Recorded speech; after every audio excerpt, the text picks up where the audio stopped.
మనము గడిచిన కొద్ది వారాలుగా దేవుడిచ్చిన వాగ్దానం, ఆ వాగ్దాన విషయంలో మన మెలకువతనం, మన చైతన్యం ఎంతవరకు ఉందో వాటిని గూర్చి మనము ధ్యానిస్తూ వచ్చాం. యెషయా-గ్రంథము 30వ అధ్యాయము 21వ వచనములో దేవుడిచ్చిన వాగ్దానం, మీ వెనక నుండి ఒక శబ్దం మీకు వినబడును, మీరు కుడి తట్టు తిరగాలన్నా వెనక తట్టు తిరగాలన్నా నడుచుట ఇదే త్రోవ అని స్పష్టమైన ఒక శబ్దం మీకు. ఇది వాగ్దానం, దేవుడిచ్చిన వాగ్దానం. అయితే దేవుని బిడ్డలంగా ఇది మనము మళ్ళా జాగ్రత్తగా ఈ వాగ్దానం నెరవేర్చబడిందా లేదా, నాకు నిజంగా వెనక నుంచి శబ్దం వినబడుతోందా,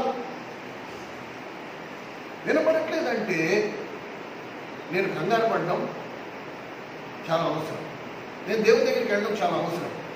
నువ్వు వెనక నుంచి ఒక శబ్దం వినపడుతుందన్న, నాకు వినపడట్లేదు.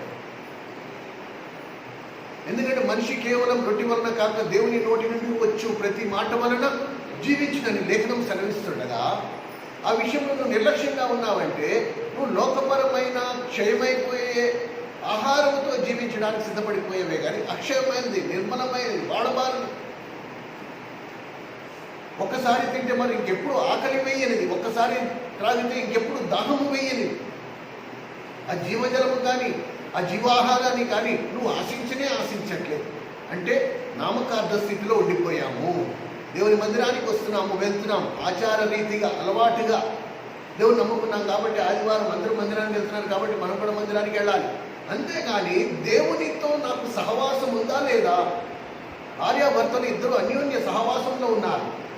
ఈ భార్యాభర్తలు ఇద్దరిలో ఒకళ్ళు ఎవరైనా మాట్లాడకుండా మౌనంగా ఉన్నా రెండో వ్యక్తి విలువెల్లాడిపోతాడు. ఎందుకు మాట్లాడట, నేను తప్పు చేశానా, నేను బాధపరిచే ఏదైనా మాట అన్నానా, నేను బాధపరిచేటట్టు నేను ప్రవర్తించానా, నువ్వు ఎందుకు మౌనంగా ఉంటున్నావు, నువ్వు ఎందుకు మాట్లాడట్లే.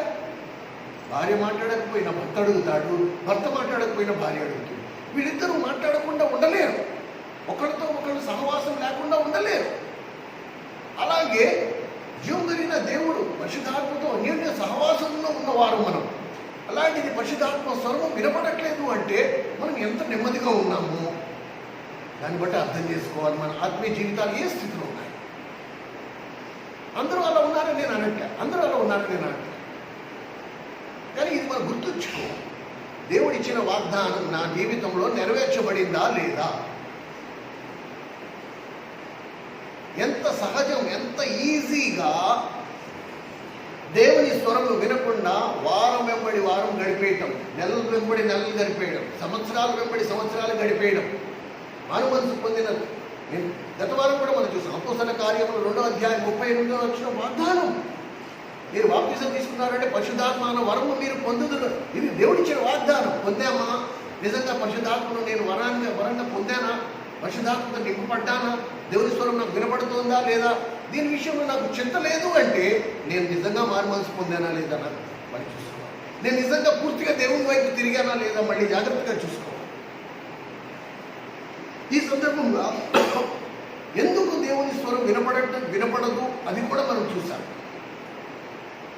ఒక్కసారి మనము రక్షింపబడినాం. మారు మనసు అనే మాటకు అర్థం ఏంటి, పూర్తిగా దేవుని వైపుకి తిరగడం, లోకం వైపు నుండి పూర్తిగా దేవుని వైపుకి తిరగడం.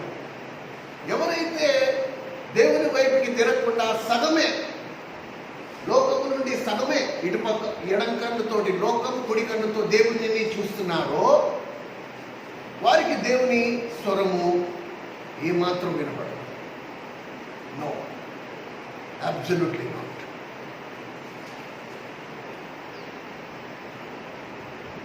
ఇది చాలా స్పష్టమండి. ఎప్పుడైతే బాప్తిసం అనే మాటకు అర్థమేంటి, నువ్వు ఎప్పుడైతే నీటిలో మునిగావో నీ లోక సంబంధమైన జీవితానికి నువ్వు స్వస్తి పలికావు. అంటే లోక సంబంధమైన జీవితానికి నువ్వు నాంది, తెగతెంపులు పూర్తిగా ఇక నేను దేవుని కొరకు జీవిస్తా అని నువ్వు నిర్ణయించుకుని నువ్వు పూర్తిగా వెనుతిరిగావు. కాబట్టి బాప్తిసంలో సాక్ష్యం ఇస్తున్నావు ఏమని, ప్రభువా ఇక మీదటి నుంచి నేను జీవించిన నా జీవితం నేను నీ కొరకే జీవిస్తా. అప్పుడు ఎలాగైతే ఒక భార్య తన పుట్టింటి నుంచి మెట్టింటికి వచ్చేటప్పుడు ఆ ఒప్పందం చేసుకుని వస్తుంది, నా జీవమైన నా మరణమైన నేను చచ్చేంత వరకు నా జీవితము నా భర్తతోనే. అలాగే బాప్తిజంలో నేను ఏం చేస్తున్నానంటే, నేను దేవునితో నా ఒప్పందం చేసేసుకున్నా, దేవునితో నాకు నిశ్చితార్థం అయిపోయింది, దేవునితో నాకు ఆత్మీయంగా వివాహం జరిగిపోయింది. ఆయన భూమి మీద పరలోకమందు తనతో పాటు నన్ను కూర్చుండి పెట్టుకున్నాడు. ఇది ఎఫెసీ పత్రిక 1వ అధ్యాయం 3-4 వచనాల్లో మనం గమనించగలం. ఆ స్థాయిలో, ఆ అంతస్తులో దేవుడు కూర్చున్న పెట్టిన చోట నువ్వు కూర్చుంటావా, లేకపోతే దిగి మళ్ళీ ఈ రోతతో నిన్నున్న లోకంలోకి వచ్చేస్తున్నావా, అది నీ వ్యక్తిగత జీవితం, వ్యక్తిగత నిర్ణయం మీద ఆధారపడి ఉంటుంది.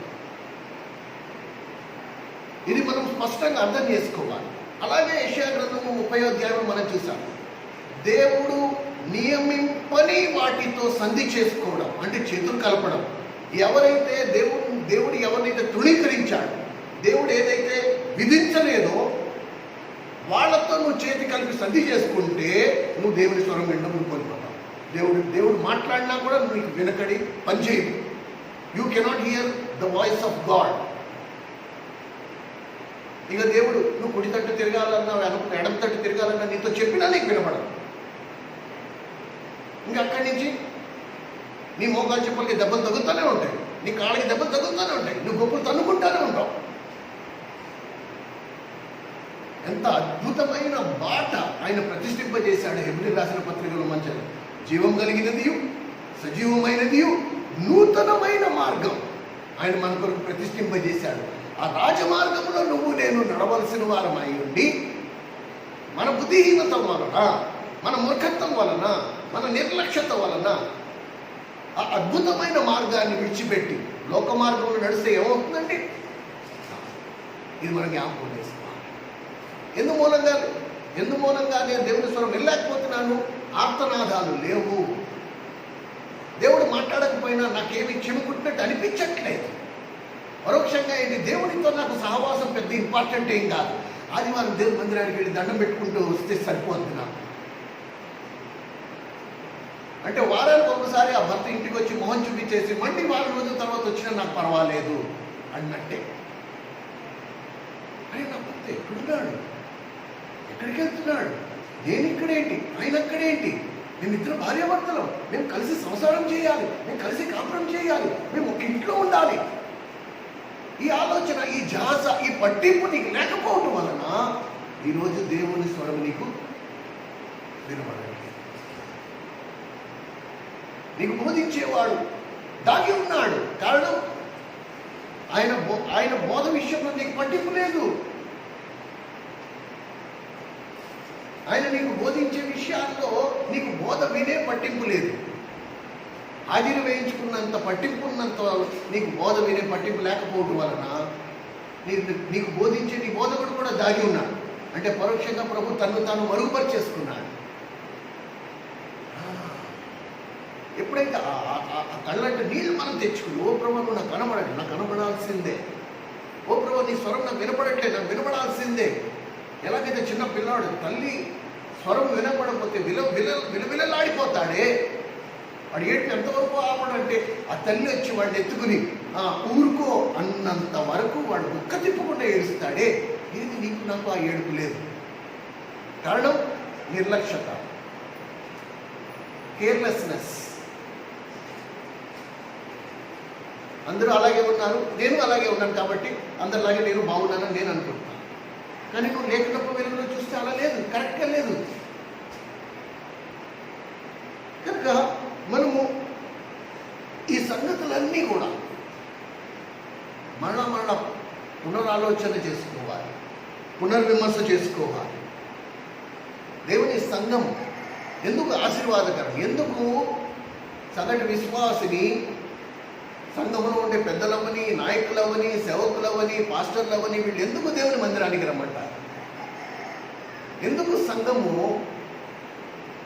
క్రైస్తవునికి ఆశీర్వాదకరం? ఆయన ప్రూవ్ చేయరు, ఈ మాట నేను రుజువుపరచగలను.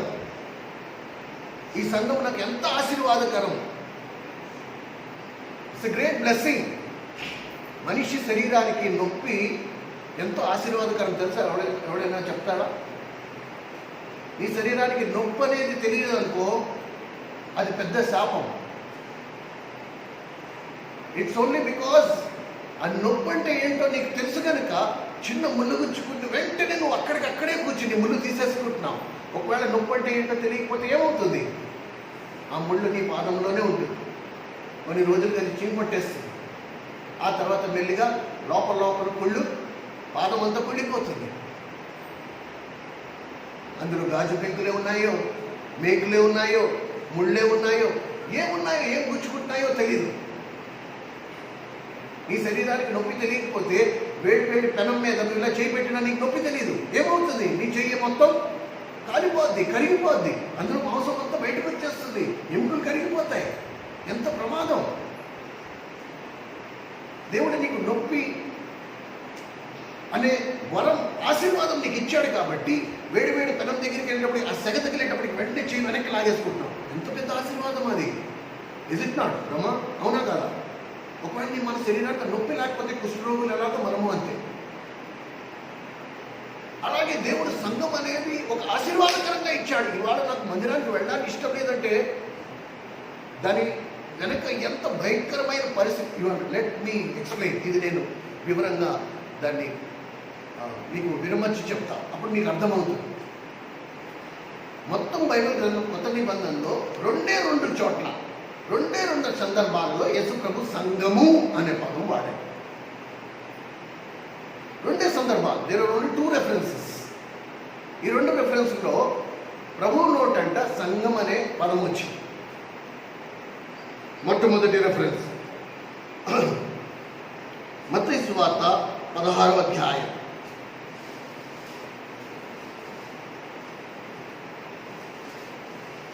మత్తయి సువార్త 16వ అధ్యాయం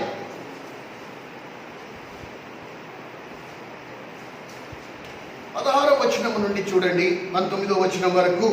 మత్తయి సువార్త 16వ అధ్యాయం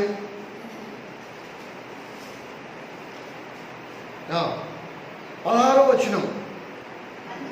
అందుకు సీమోను పేతురు, నీవు సజీవుడు అయిన దేవుడు కుమారుడువై. అందుకు యేసు, నీవు ధన్యుడవు,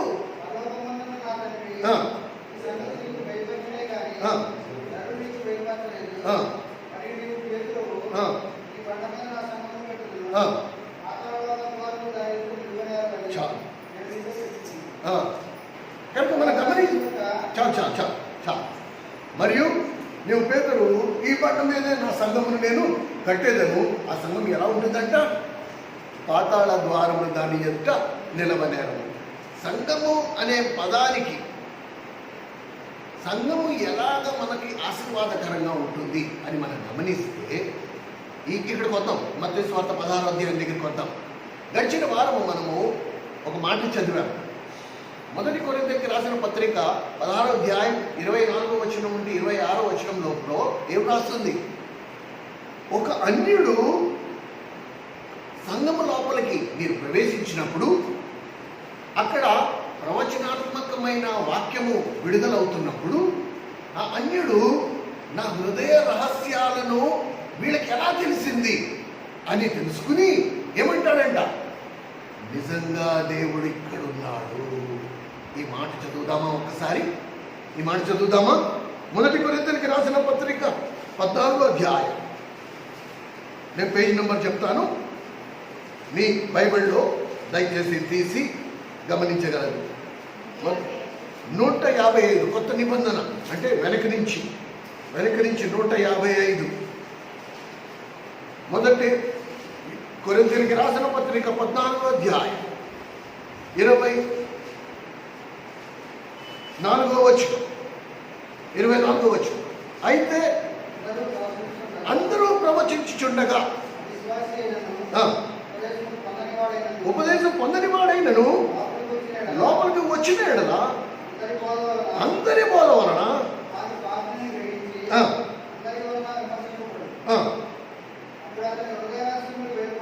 హృదయ రహస్యములు బయలుపడును. ఇందువలన దేవుడు నిజముగా మీలో ఉన్నాడని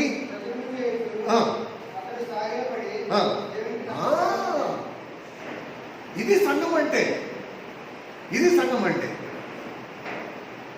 ఇంతకు ముందర ఎప్పుడు యేసుప్రభు గురించి వినరా? ఎప్పుడు యేసుప్రభు చేత బోధించబడలేదు, యేసుప్రభు బోధన ఎప్పుడు వినలేదు, యేసుప్రభు గురించి ఏమీ తెలియదు. అలాంటి వ్యక్తి ఆ ద్వారం దాటి లోపలికి వచ్చినప్పుడు ఇక్కడ దేవుని మందిరంలో ప్రవచనాత్మకమైన వాక్యం. ప్రవచనాత్మకమైన వాక్యం అనే మాటకు అర్థం ఏంటి?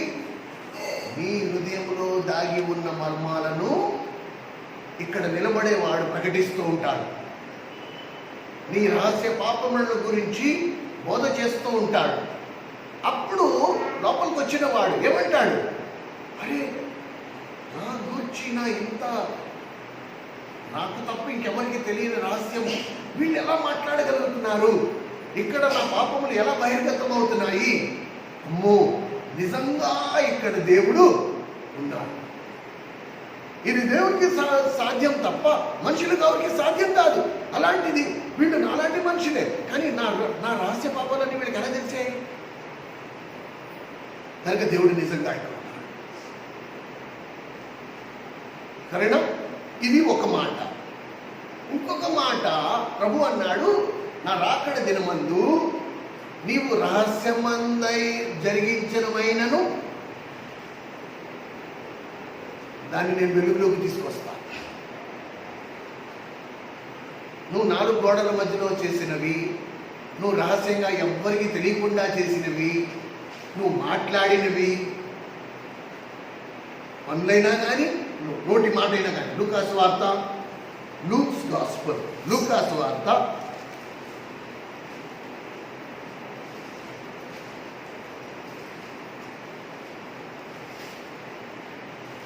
12వ అధ్యాయం. లూకాసు వార్త 12వ అధ్యాయం 2వ వచనం.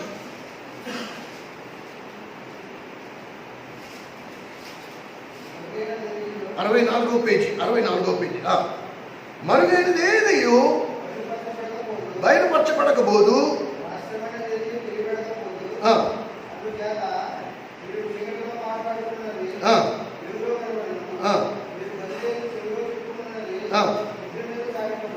చూసారా? కనుక తీర్పు దినాన, ఆ రోజు తీర్పు దినాన దేవుడు ఏమంటున్నాడు? ఆ తీర్పు దినాన నువ్వు రహస్యమందు జరిగించిన ఏదైనా సరే దాన్ని నేను వెలుగులోకి తీసుకొస్తాను. ఆ రోజు సర్వ సృష్టి, ఆ 4 జీవులు 24 పెద్దలతో పాటు సర్వ సృష్టి నువ్వు రహస్యంలో జరిగించిన దానిని వాళ్ళు కళ్ళారా చూస్తారు. ఎంతమంది ఉన్నారు? అందరూ భూమి మీద సజీవ లెక్కలో ఉన్న వాళ్ళందరూ నువ్వు రహస్యంగా చేసిన పాపములన్నిటినీ నేను బయలు. ఏ పాపములు? ఉదయం అన్న చెప్పాడు. ఏ పాపములు? వేటినైతే నువ్వు ఒప్పుకోలేదు, వేటినైతే నువ్వు దేవుని దగ్గర ఒప్పుకోలేదు, వేటినైతే నువ్వు దాచిపెట్టావు, వేటినైతే నువ్వు రహస్యంగా జరిగిస్తూ దాన్ని ఇంకా మనసులో పెట్టుకున్నావు, వాటన్నింటినీ దేవుడు ఒక రోజు వెలుగులోకి తీసుకొస్తాడు. ఇప్పుడు నీ ఎదురుకుండా 2 దారులు ఉన్నాయి. ఇప్పుడు చూడండి, సంఘం అంటే ఎంత ఆశీర్వాదకరం. మొదటి దారి, నేను దేవుని మందిరానికి వచ్చినప్పుడు, దేవుని సంఘానికి వచ్చినప్పుడు సంఘంలో నా రహస్య పాపములు బయలుపరచబడుతున్నాయి. ఇక్కడ ఎంతమంది ఉన్నాం? 50 మంది, 40 మంది, 30 మంది, 70 మంది మహా అంతే. ఈ 70 మంది మధ్యలో నా రహస్య పాపములు బయలుపరచబడడం మీరుగా, లేక రేపు దేవుడు రాకడ దినమున అందరికీ కనబడేటట్టు, అందరికీ వినబడేటట్టు, అందరి ఎదుట నేను నేరస్తుడిగా పాపిగా నిలబడినప్పుడు, నా రహస్య పాపములు బయలుపరిచినప్పుడు అది మెరుగా. ఏది మెరుగు?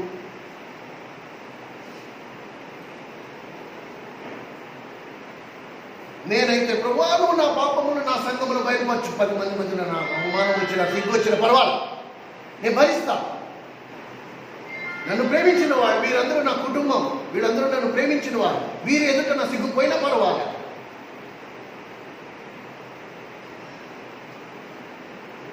కనుక నా రహస్య పాపములు సంఘములు బయలుపరచుట నేను ఇంకా క్షేమమని కోరుకుంటా. ఎందుకంటే రహస్యమందు చేసినవి, చీకట్లో చేసినవి అది మరుగుపరచబడకపోదు, ఏదో ఒక రోజు బయలుపరచబడతాయి. కనుక ఇక్కడ నేను భూమి మీద ఉండగా నా సంఘంలో నువ్వు వాటిని నాకు బయలుపరచు ప్రభా, నేను దాన్ని సరి చేసుకుంటా. రేపు సర్వ సమాజం ఎదుట ఆ సిగ్గు అవమానము నుండి నన్ను తప్పించడానికి దేవుడు సంఘం అనే ఆశీర్వాదము భూమి మీద నా కోసం ఉంచాడు. రేపు నీ పరువు మానవు అక్కడ పోకుండా ఉండాలని సంఘం పెట్టాడు. ఇక్కడ ఈ సంఘంలో నీ రహస్య పాపములు బయలుపరచబడినప్పుడు నీకు సరి చేసుకునే అవకాశం వస్తుంది. అసలు నేనేం పాపం చేశానా అని కనుక నీ ఉద్దేశం. మానవ నైజం చేసిన దానిని వెంటనే మర్చిపోతాడు, నేను పాపం చేశానని సంగతి. నాకంటే నీతిమంతుడు లేడు. నేనే పాపం చేశాననే మాటే వింటాం అందరి నోటంట, ఎవరి నోటంట నేనే పాపం చేశాను అనే మాటే వస్తుంది. కానీ అయ్యో నేను పాపం చేశాననే మాట తొందరగా రాదు. ఇది సంఘం యొక్క ఆశీర్వాదం. నీ క్షేమం కోరేది సంఘమే. అర్థమవుతుందా? మరియా సంఘం నిన్ను ప్రేమించి దేవుడు సంఘం అనే శరీరంలో నిన్నెందుకు ఉంచాడు? నిన్ను ప్రేమించాడు కాబట్టి. రేపు సర్వసృష్టి ఎదుర్కొంటా నువ్వు సిగ్గు అవమానం పొందకుండా ఉండాలని ఈ సంఘంలో నీ రహస్య పాపములు బయలుపరుస్తూ ఉంటాడు. సరి చేసుకునే అవకాశం ఇస్తున్నాడు. అయ్యో ప్రభు అనే పాపం, నువ్వు నన్ను ఎంత ప్రేమించకపోతే ఈ సంఘం అనే ఈ శరీరంలో నన్ను తీసుకొచ్చి ఉంచి నా రహస్య పాపములు నాకు బయలుపరిచావు. ఒక అన్యుడికి కూడా ఎంత ఆశీర్వాదం అది. అన్యుడికి కూడా ఎంత ఆశీర్వాదం అది. వాడు వచ్చేయమంటున్నాడు అన్యుడు, నిజంగా దేవుడు ఇక్కడ ఉన్నాడు. అరే నా హృదయ రహస్యాలు బయలుపరచబడుతున్నాయి. నిజంగా దేవుడు ఇక్కడ ఉన్నాడు. వాడికి ఉన్నంత గ్రహింపు ఈరోజు దేవుడు నమ్ముకున్న వాడికి లేదే. ఎలా ఉంటుంది మనం ఒకప్పుడు? ఒకసారి జ్ఞాపకం చేసి మనం ఒకప్పుడు ఎలా ఉన్నాం? ఈరోజు వాక్యం అంతా నాకే చెప్పారు. కానీ ఈరోజు నేను చెప్తా, బల్లగుద్ది చెప్తా, ప్రభా నువ్వు ప్రతిరోజు నాకే వాక్యం చెప్పు ప్రభా, నువ్వు ప్రతిరోజు నాకే చెప్పు. రేపు నేను సర్వ సమాజం ఎదుర్కొంటే ఆ సిగ్గు అవమానం నేను భరించలేను. నువ్వు ప్రతిరోజు నాకే చెప్పు. ఎవరిక్కడ నిలబడినా సరే అందరూ ఏం రాసింది? 1 కొరింథీ 14:26 అందరూ ప్రవచించు. సంఘంలో ఎవరి ద్వారా అయినా నా రహస్య పాపం బయట పెట్టచ్చు. అందరూ ప్రవచిస్తా. దేవుడిచ్చాడు వాడికి ఆ జ్ఞానం, దేవుడిచ్చాడు వాళ్ళకి ఆ ప్రత్యక్షత. ఎవరైనా సరే, ఎన్నడూ వాక్యము బోధించిన వారైనా సరే నిలబడి, అన్నా ఎందుకో నా మనసుకి నెమ్మది లేదు, ఇది మీరు సరి చేసుకోండి. ఎంత గొప్ప ఆశీర్వాదం అది. ఎంత గొప్ప ఆశీర్వాదం అండి. అందుకనే ఆ 1 కొరింథీ 14 మొదటి 2 వచనాలు మీరు గమనిస్తే, ప్రవచన అనువరమును మీరు ఉపేక్షించండి. ప్రతి సంఘంలో ఉండే ప్రతి విశ్వాసి, ప్రతి శిష్యుడు ప్రార్థనాపూర్వకంగా దేవుని అడగాలి, ప్రభు నాకు ప్రవచన వరం ఇయ్యి. సంఘక్షేమం కొరకు, నా క్షేమం కాదు, జాతకాలు చెప్పడానికి కాదు. నా తోటి సహోదరుడు నష్టపోతున్నాడు, నా తోటి సహోదరుడు నష్టపోకుండా వాళ్ళని హెచ్చరించడానికి నాకు ఆ ప్రవచన వరం కావాలి. వాళ్ళు నష్టపోయే ముందరే నేను వాళ్ళని పోయి హెచ్చరించాలి. జాగ్రత్త అక్క, జాగ్రత్త అన్నా, జాగ్రత్త. దేవుడు చెప్పాడు, నీకు తెలియపరచమన్నాడు, తెలియపరచు. నువ్వు కూడా సగౌరవంగా అన్న నిండా వందనాలు నన్ను హెచ్చరించినందుకు నేను జాగ్రత్త పడతా. మనందరం ఒకే పడవలో ఉన్నాము. ఏ సహోదరుడు వచ్చి నిన్ను హెచ్చరిస్తున్నాడో వాడు నీకంటే ఏమాత్రం మెరుగైన స్థితిలో ఉన్నవాడు కాడు. No, we're all in the same boat. వీడికి కూడా అదే బలహీనతలు ఉన్నాయి. రేపు నువ్వు హెచ్చరించే పరిస్థితి వస్తుంది. కుటుంబంలో ఉన్నప్పుడు మనం ఒకరిని హెచ్చరించుకుంటూ, ఒకరు సరి చేసుకుంటూ, చేతులు పట్టుకుంటూ మనం ఆత్మీయ యాత్రలో ముందుకు సాగాల, గమ్యంకి చేరే స్థితిలో ఉండాలి. కానీ ఈ లోపల అపవాదం ఏం చేస్తాడంటే నిన్ను తప్పుడుతో పట్టిస్తాడు.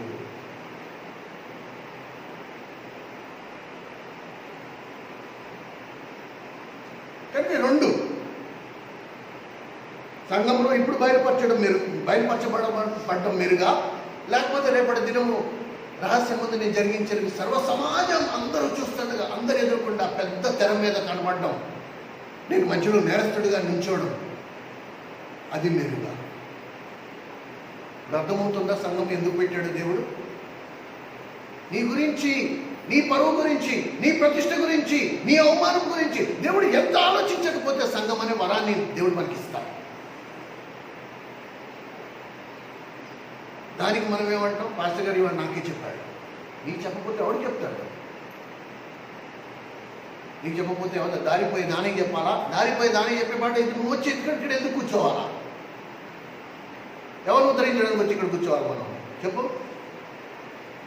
ఇది వరం, ఇది దేవుడిచ్చిన వరం అండి మనకి.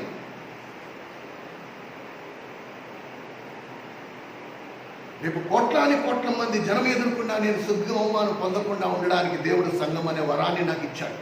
ఇక్కడ నేను సరి చేసుకునే అవకాశం నాకు ఉంది. దేవుడు తన దూతల చేత, దేవుడు తన ప్రజల చేత, తన ప్రవక్తల చేత నా రహస్య పాపములు బయలుపరిచినప్పుడు సరి చేసుకునే అవకాశం ఉంది.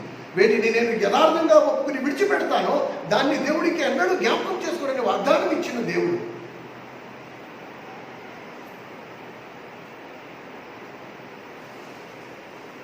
ఈరోజు మీ దృష్టి సాతాను చేయు రెండింతల దాడి పైన నేను మీ దృష్టి మరలించాలనుకుంటున్నాను. ఎలాగ అపవాది సాతాను అనేవాడు ఎలా దాడి చేస్తాడు?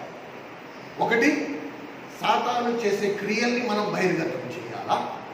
రెండోది, సాతాను చేసే మోసాన్ని మనం బహిర్గతం చేయాలి.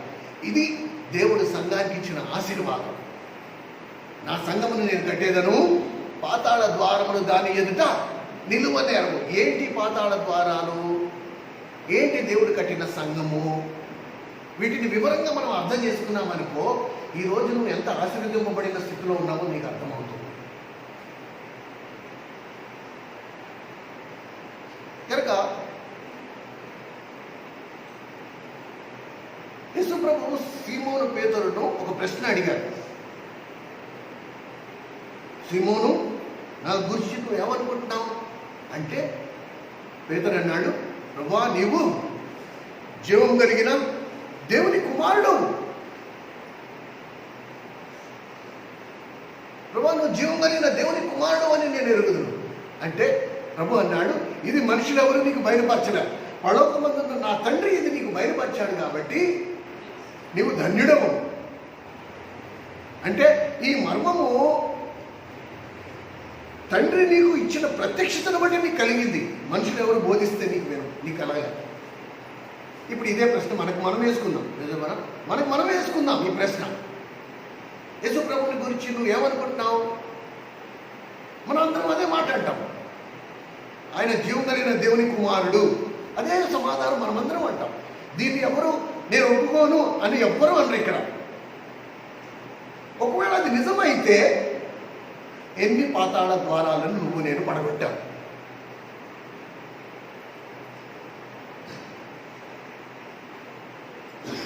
ఎందుకంటే ప్రభువే అన్నాడు, సీమోను భార్య అన్నాడు, నువ్వు ధన్యుడవు.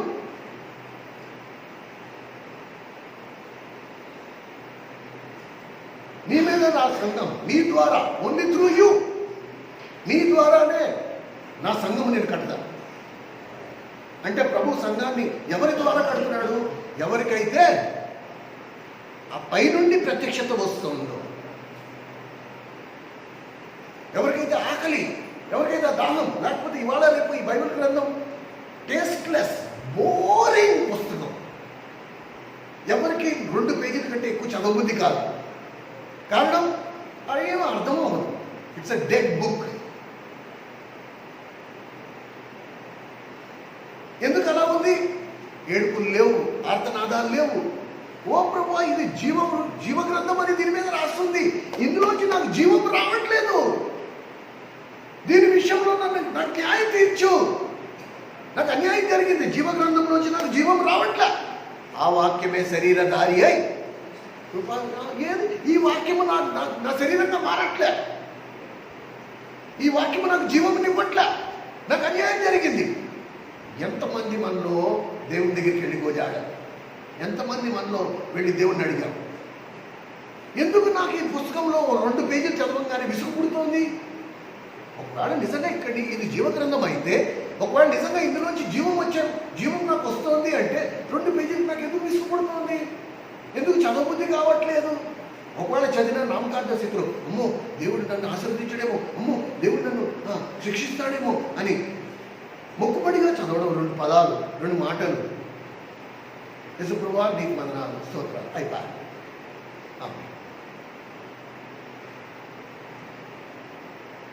ఇదే ఎండమూరి వీరేంద్రనాథ్ రాసిన ఏదైనా నవలవని రెప్పేస్తావా? రేయి పగళ్ళు ఒక రాత్రిలో నువ్వు పుస్తకం పొగిచేవా, చదివేవా?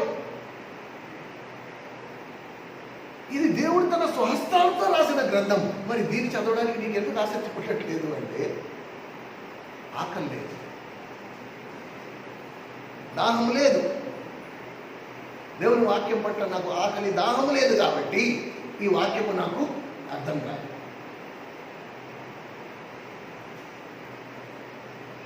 కనుక ప్రభు అన్నాడు, నా సంఘమును నేను కట్టేదను, పాతాళ ద్వారము వాటి ఎదుట నిలువ నేరము.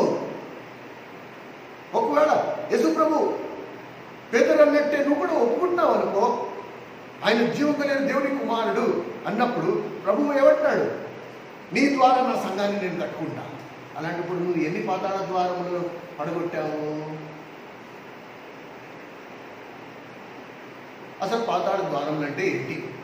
దాన్ని ఫస్ట్ అర్థం చేసుకుందాం. విషసర్పాలకి కొన్ని లక్షణాలు, సాతానికి కొన్ని లక్షణాలు. విషసర్పాలు ఏం చేస్తాయంటే ఫస్ట్ మెల్లిగా ఎవరికి తెలియకుండా ఇళ్లలోకి జొరపడతాయి. ఇళ్లలోకి జొరపడిన వెంటనే దాడి చెయ్యవు. నీకు తెలుసా విషయం? ద్రాక్షపామైనా లేకపోతే ఏ విషసర్పమైనా సరే ఇంట్లోకి చొరబడిన కొన్ని రోజులు, కొన్ని నెలలు పాటు వేచి ఉంటాయి. ఎప్పుడైతే వాటికి అనుకూలమైన సమయం వస్తుందో, సరైన సమయం వస్తుందో, దాడి చేసే సమయం, అప్పుడు అవి దాడి చేస్తాయి. సరేనా?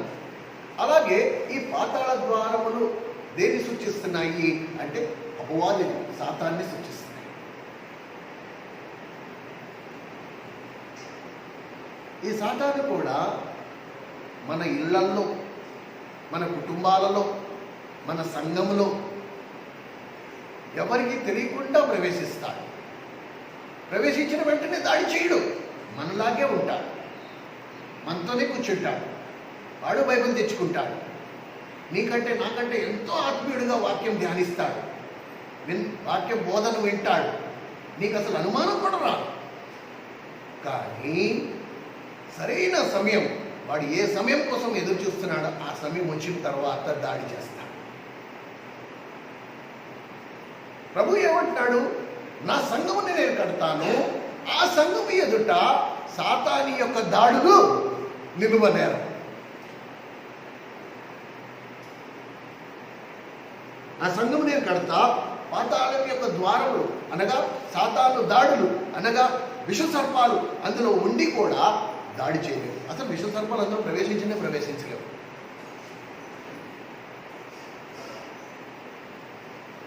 ఇది సత్యం.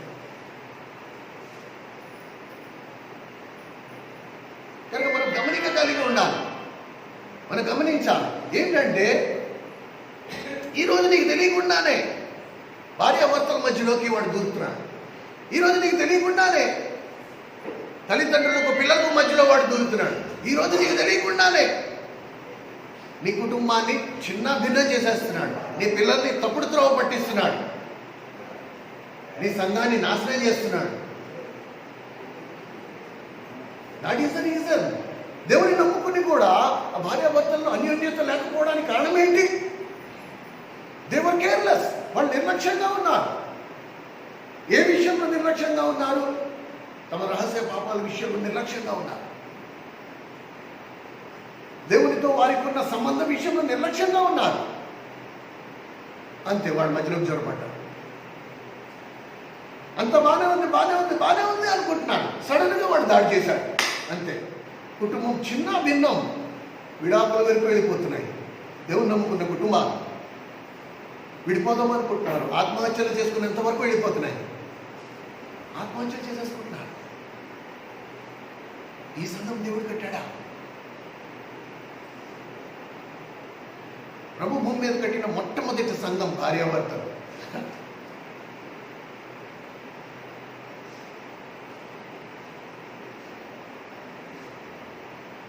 ఎట్లా ఉండాలా? ఈ భార్యాభర్తలు ఎలా ఉండాలనుకున్నాడు దేవుడు? పాతాళ ద్వారములు వాటి ఎదుట నిలువనేరవు, విష సర్పాలు వారిద్దరి మధ్యలో దూరకుండా. మీరు ఆదికాండం 1వ అధ్యాయం చూడండి. ఆదాము అవ్వల మధ్యలోకి ఎవరు దూరారు? మళ్ళీ సర్పం తన కుయుక్తితో మోసం చేసేసి ఎలా దాడి చేసింది? ఒకరి మీద ఒకరు నేరాలు మోపుకున్నంత వరకు తీసుకొచ్చేసింది. ఎన్ని రోజులైంది వాళ్ళ వివాహమై? Is it not strange? ఆశ్చర్యం కాదా? ఎన్నో రోజులు కాదు వాడి పెళ్ళి, ఎన్నో రోజులు వివాహమై ఎన్ని రోజులు కాదా? అంతే, వెంటనే ఒకరి మీద ఒకరు నేరాలు మోపుకున్నాడు. ఇగో నువ్వు ఇచ్చావే, ఈమె నాకు ఇస్తే నేను తిన్నాను, నాకు తప్పు, నా తప్పండి. ఇది మనం గమనించాలా? ఇది మనం గమనించాలి. ఏమండి? కనుక ఒకవేళ ఈరోజు మనం కూడా నోటితో ఒప్పుకుంటాం, యేసు ప్రభు జీవం కలిగిన దేవుని కుమారుడు, మన నోట్లో కేవలం మాట ఉందంతే, శక్తి లేదు. శక్తి విషయంలో నువ్వు నేను నిర్లక్ష్యంగా ఉన్నాం కాబట్టి ఈరోజు పాతాళ ద్వారములు మన చుట్టూతో ఉన్నాయి.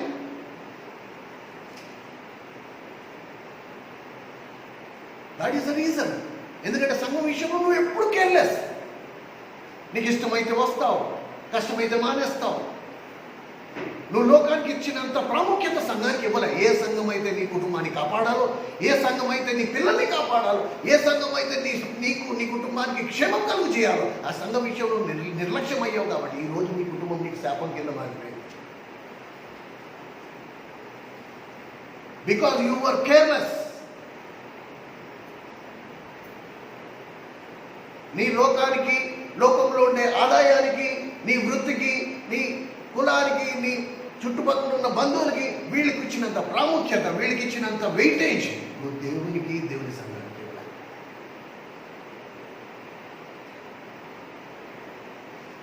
That is the reason.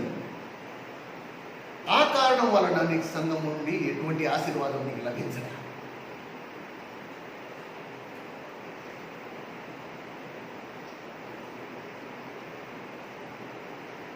మనం దేవుని మాట వింటే మన పిల్లలు మన మాట వింటారు.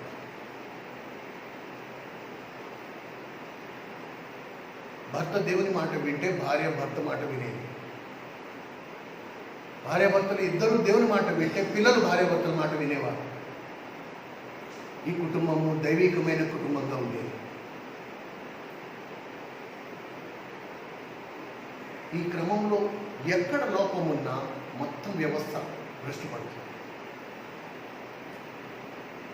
ఇది ఫస్ట్ మనం అర్థం చేసుకోవాలి.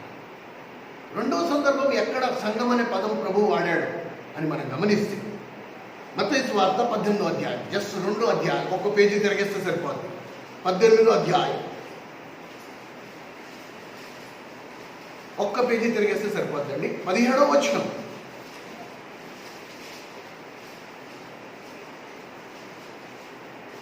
ఇది సంఘ పరిశుద్ధతను కాపాడే విషయం. 16వ వచనం, 15వ వచనం నుంచి చూడండి. మరియు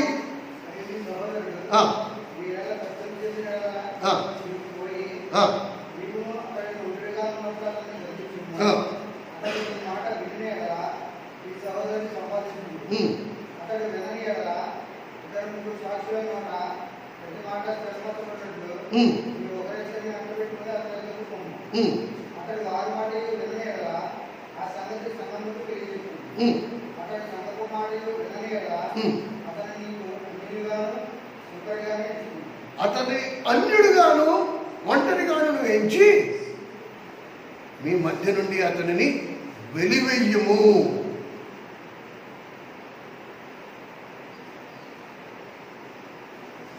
రెండోది, ఏ సందర్భంలో దేవుడు సంఘం అనే పదం వాడాడు అంటే సంఘ పరిశుద్ధత. ఏ సంఘాన్ని నువ్వు పరిశుద్ధంగా ఉంచాలో ఆ సంఘ పరిశుద్ధత విషయంలో ఒక క్రమాన్ని కూడా పెట్టేశాడు.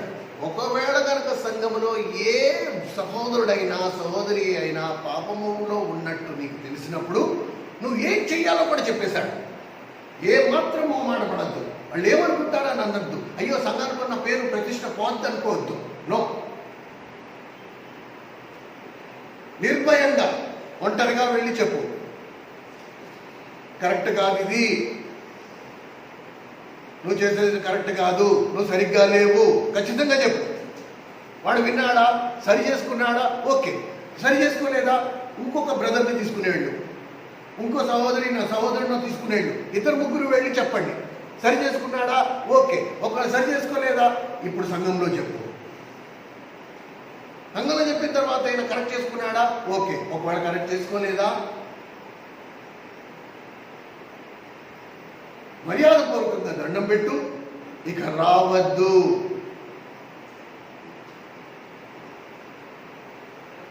నీతో మేము సహవాసం చేయలేము, నీకు మాకు కుదరదు. చాలా స్పష్టం. మరి ముఖ్యంగా సంఘ పెద్దలు, సంఘంలో నాయకత్వం వహిస్తున్న వారు జాగ్రత్త. రాబోయే దినాల్లో ఈ బాధ్యత, ఈ భారం మీ భుజం మీద ఉంటుంది. దాని విషయంలో మీరు రాజీ పడ్డారో మీరు అపవాదిని పూలబాట వేసి వాడిని స్వాగతించి లోపల కూర్చుండబెట్టినట్టే. ఈరోజు సంఘాలు ఉన్నాయి, ప్రతి సంఘంలో సాధారణ తిష్ట వేసుకుని ఎందుకు కూర్చున్నాడు? సంఘ పరువు పోకూడదు, సంఘ ప్రతిష్ట పోకూడదు కాబట్టి.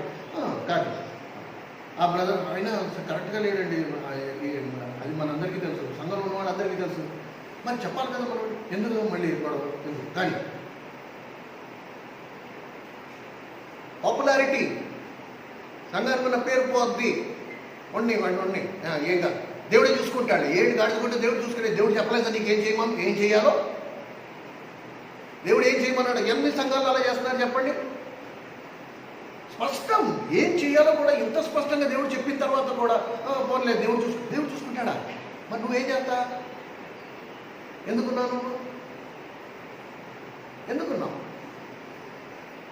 ప్రతి సంఘంలో ఎవడెవడు ఉన్నాడు, అందరికీ ఇది బాధ్యత, ఇది అందరి బాధ్యత. ఒకళ్ళిద్దరు అన్న చూసుకుంటాడులే, అక్క చూసుకుంటుంది. నువ్వు లేవా అందులో? నువ్వు సంఘంలో ఉన్నావా లేదా? నీ బాధ్యత కాదా? నేను మంచోడిగా ఉండాలి, నేను అందరితో ఉండాలి, సాతానుతో కూడా ఉండాలి, యేసు ప్రభుతో కూడా ఉండాలి.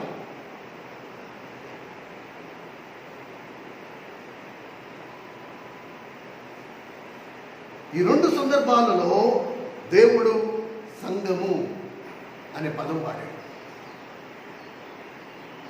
ఈరోజు సాతాను సంఘంలో తిష్ట వేసి కూర్చున్నాడు అంటే దానికి ఒకే ఒక కారణం. It's the result of unaddressed sin.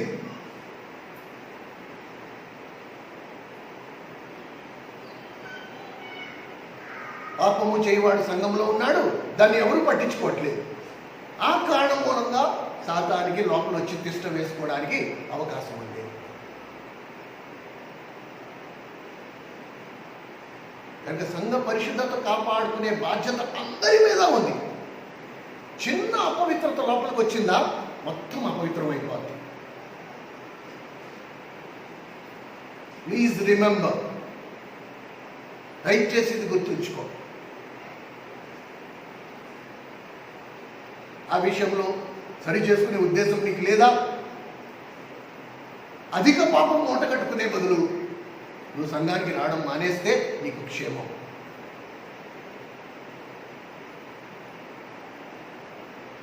లేదా నేను ఈ పాపంలో చిక్కుకున్నాను అన్నా, నా కోసం ప్రార్థన చేయండి, లేకపోతే నాకు సహాయం ఇవ్వండి, ఇంటి నుంచి నేను ఎలా బయటపడమంటావు? వచ్చి తోటి విశ్వాసం, నీకు ఎవరి మీద నమ్మకం ఉందో వాటితో సంప్రదించు.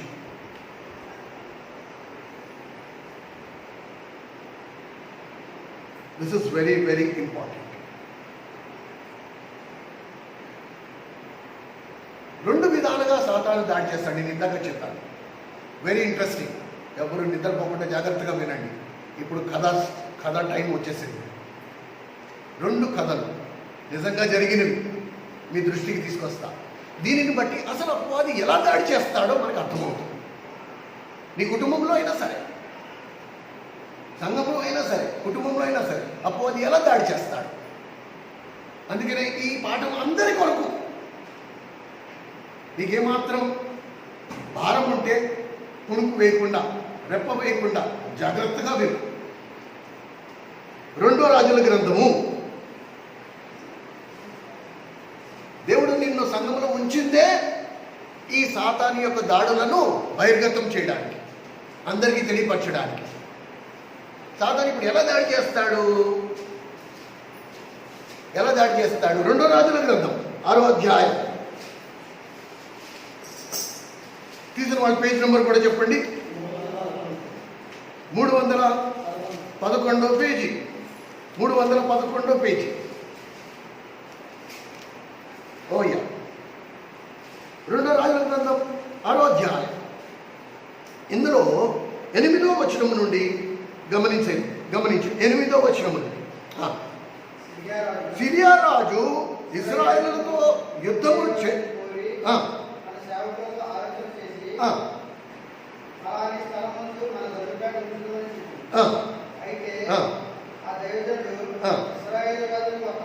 వర్తమానం పంపి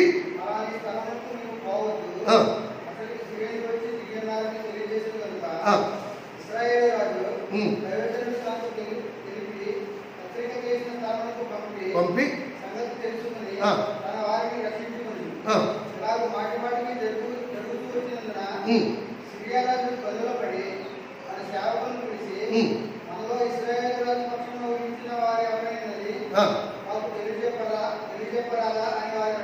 చాలు ఒక్కసారి ఆగుదాం, లేకపోతే వీళ్ళకి జీర్ణం కాదు. ఇస్రాయేల్ అంటే దేవుని రాజ్యం, దేవునికి సంబంధించిన జనం, దేవుని ప్రజలు. ఇస్రాయేల్ మీద దాడి చేయడానికి సిరియా రాజు దండెత్తాడు. సిరియా రాజు సాతానికి గుర్తు.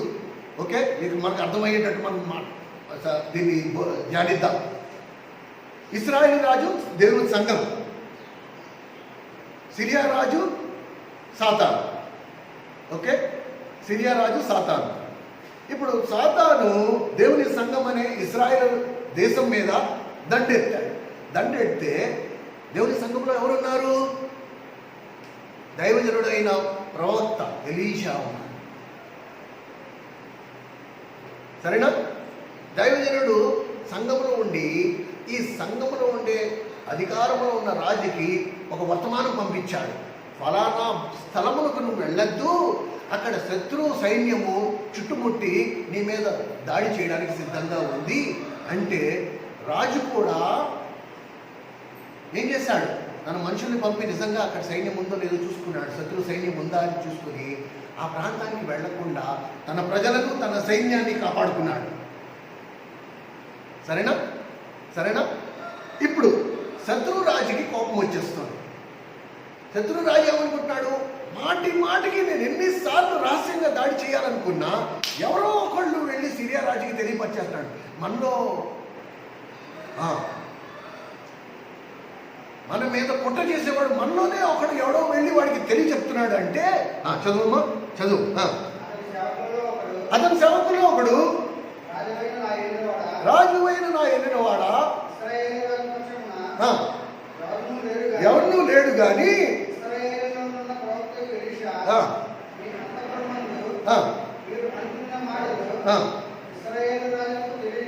చాలు.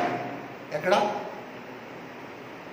సిరియాకు ఇస్రాయల్కి కొన్ని 100 మైళ్ళ గ్యాప్ ఉంది. సిరియా దేశానికి ఇస్రాయల్కి కొన్ని 100 మైళ్ళ గ్యాప్ ఉంది. ఇప్పుడు సిరియాలో ఉన్న రాజు సేవకులు ఏమన్నారు? మాలో ద్రోహం చేసేవాడు ఎవడు లేడు మనలో, కానీ ఇస్రాయల్లో ఎవడున్నాడు? ఆ మాట గుండెలు గుచ్చేస్తుందండి. మనలో ఎవడు లేడు కానీ ఇస్రాయేల్ దేశంలో దైవజనుడు ప్రవక్త ఒకడు ఉన్నాడు. ఆయన అసలు ఇంగ్లీష్ బైబిల్ ఎలా రాస్తుంది తెలుసా?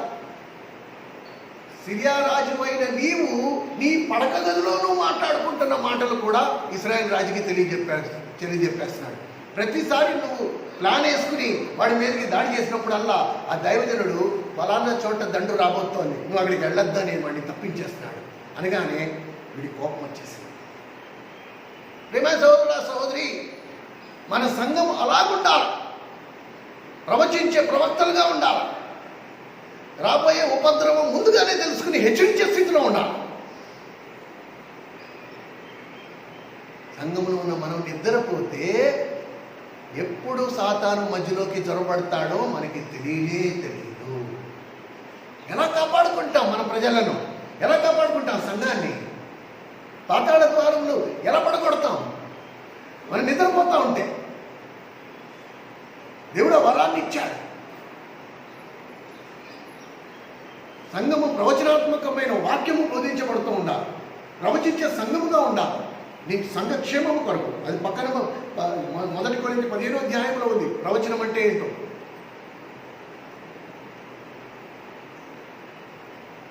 కానీ ఇప్పుడు సిరియన్ రాజుకి కోపం వచ్చేసి ఏమంటున్నాడు చూడండి. ఏమంటున్నాడు? అందుకు రాజు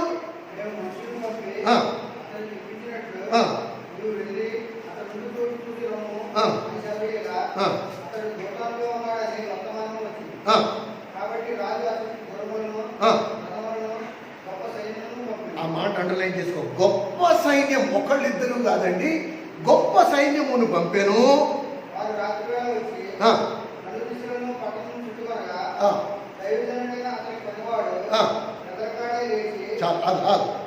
ఇదంతా దేనికి? గొప్ప సైన్యం పంపించింది దేనికి? ఒక్క మనిషికి. This is the power of the church.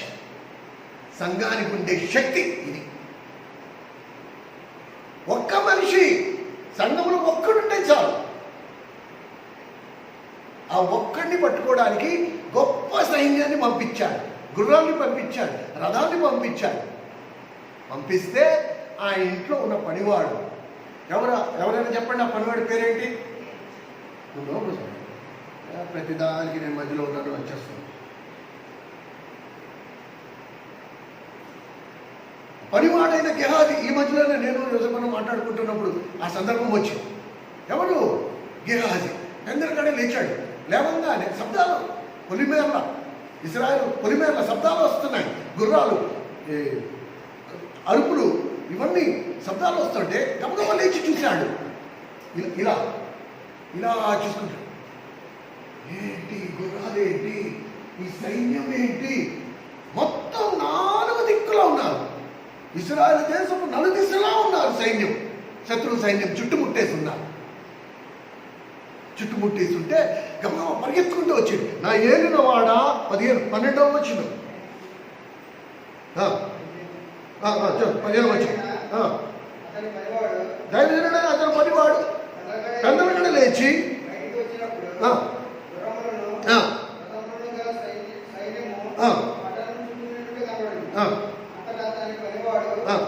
అయ్యో నా ఏలిన వాడా. ఇప్పుడు గ్యాస్ వచ్చింది.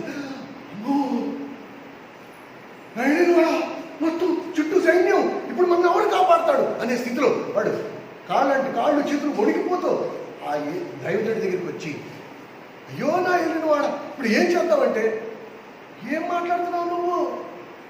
వాళ్ళు సిరియా దేశములో నా మీద దండెత్తి రావాలని యోచించినప్పుడే నాకు తెలుసు. వాళ్ళు సిరియా దేశం నుండి బయలుదేరక మునిపే నాకు తెలుసు. నువ్వేదో ఇప్పుడు వచ్చి పొద్దున్నే లేచి చూసి చెప్తున్నావు కానీ నేను అప్పటి నా దేవుడు నాకు అప్పుడే బయలుపరిచాడు. వాళ్ళు కొన్ని మైళ్ళు దూరంగా ఉన్నప్పుడే నాకు బయలుపరిచిన దేవుడు ఈరోజు నా పక్కనే ఉన్నాడు. నీకు కనబడట్లేదా? చుట్టూ కళ్ళెత్తి చూడు. ఆ మాట కూడా చదువు, ఆ మాట కూడా చదువు. భయపడవద్దు.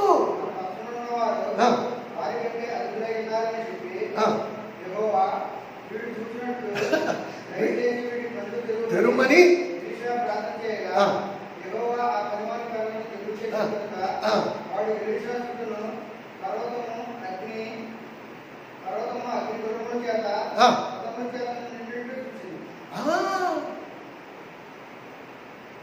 ఎలీషా ఏమంటున్నాడు? పర్వాలేదు, మనం ఎదుర్కొంటా ఉన్న మన శత్రువుల కంటే మన పక్షమును ఉన్నవారే అధికంగా ఉన్నారు, కానీ నీకు కనబడట్లేదు అని వీడు ప్రార్థన చేశాడు. ఎలీషా ప్రార్థన చేశాడు. దైవజనుడు ప్రార్థన చేయగా, ప్రభువా మన సైన్యాన్ని వీడు కన్నులారా చూచినట్లు వీడు కన్నులు తెరువు అనగానే గేహాజీ కళ్ళు తెరుచుకున్నాయి. గేహాజీ చూస్తే అగ్ని జ్వాలలతో మండే రథాలు, అంటే దేవుని సైన్యానికి ఉండే రథ చక్రాలకి మంటలు అంటుకున్నాయి ఉన్నాయి. వాళ్ళు ఎదుర్కొన్నా ఉన్న శత్రు సైన్యము బెత్తుడని కనిపిస్తున్నాయి. దేవుని దూతలతో ఉన్న సైన్యము మహాసైన్యంగా కనబడుతుంది. ఎలీషా ఇంక భయపడతాడా? ఎలీషా భయపడతాడా అండి? అరే, మన పక్షంలో ఉన్నవాడు వాడి పక్షంలో వాడు మనకి విరోధంగా ఉన్నవాడి కంటే చాలా ఎక్కువ మంది ఉన్నారు. ఇక్కడ మీరు గమనించాల్సిన సంగతి ఒకటి, దాడి దేని మీదకి జరుగుతుంది? సంఘం మీదకి జరుగుతుంది. దాడి చేసేవాడు ఎవడు? సాతాను. ప్రభు ఏమంటున్నాడు? పాతాళ ద్వారంలో దాని ఎదుట నిలువు తెరవు. ఇక్కడ సంఘంలో ఇద్దరు ఉన్నారు.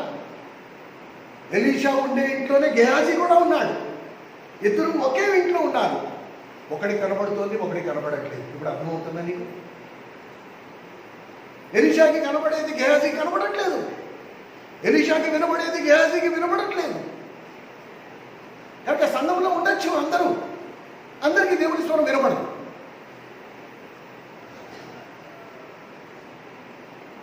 ఎందుకు? మెలుపు లేదు, ఆసక్తి లేదు, ఆకలి లేదు, దాహం లేదు. ఏదో ముక్కుబడికి వచ్చామా వెళ్ళామా అనేటట్టే ఉండదు. దేవుడు అంటే భయం ఉండదు, దేవుని సన్నిధి అంటే భయం ఉండదు, దేవుని మందిరం అంటే భయం ఉండదు. అయ్యో, నేను దేవుని సన్నిధికి వచ్చాననే కనీసం మర్యాద ఉండదు.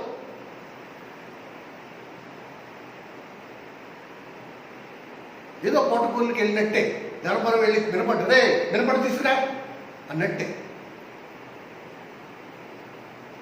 ఆ మినపటికి డబ్బులు అక్కడ పారేసి పోయాం, మళ్ళీ బయటికి వెళ్ళిపోయినట్టే. దేవుని సంఘాలు అలా మారిపోయాయి. జాగ్రత్త, నువ్వు వచ్చేది దేవుని సన్నిధికి. నీ ఇష్టం వచ్చినట్టు ప్రవర్తిస్తే చెల్లదేవు, నడవదు. ఇక్కడ చేత కాకపోతే రావద్దు. నీకు దేవుడి భయం లేకపోతే రావద్దు. మనుషులకి ఎలాగో భయపడం మనం, కనీసం దేవుని భయమేమో మనకి లేకపోతే మనుషులమా మన దునపోతులమా? మరి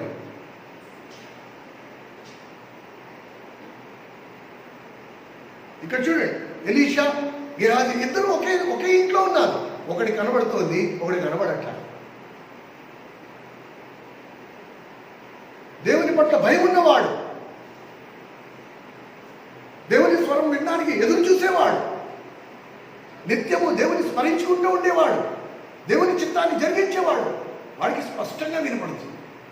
అసలు దేవునితో ఏ సంబంధము లేనివాడు, ఎప్పుడు ఎవరు చెప్పుకుంటేద్దామా, ఎప్పుడు ఎక్కడ ఏం దొరుకుతుందా, ఎప్పుడు ఏది మడతెట్టేద్దామా, ఇలా చూసేవాడికి దేవునితో ఏ సంబంధము లేదు.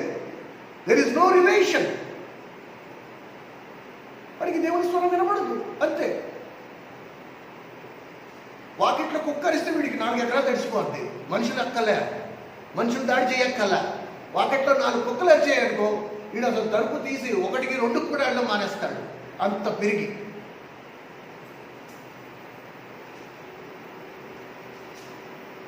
ఇదే దేవుని మీద ఆధారపడువాడు, దేవునితో సహవాసం చేసేవాడు. అరే, నా పక్షమున ఉన్నవారు, నా ఎదురుకుండా ఉన్నవారి కంటే ఎంతో బలవంతుడు.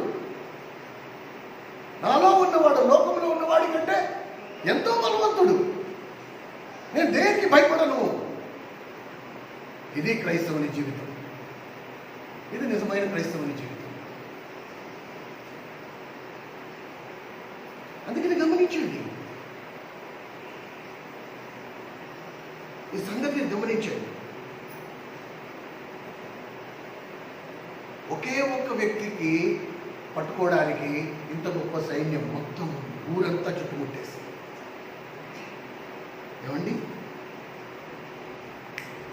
ఇదే సందర్భాన్ని నేను కొత్త నిబంధనలు చూపిస్తాను. ఇప్పుడు ఏదైతే పాత నిబంధనలు గేహాజీని చూసామో అదే సందర్భాన్ని కొత్త నిబంధనలు చూపిస్తా. లూకా సువార్త 4వ అధ్యాయం. లూకా సువార్త 4వ అధ్యాయం. ఇప్పుడు కొత్త నిబంధనలు చూడండి, 53వ పేజీ, 53వ పేజీ. ఒక పేజీ 54వ పేజీకి తిరిగేయండి. లూకాసు వార్త 4వ అధ్యాయం 31వ వచనం. అప్పుడు ఆయన, అంటే యేసుక్రీస్తు ప్రభు, గలిలలోని కపెర్నహూము పట్టణము వచ్చి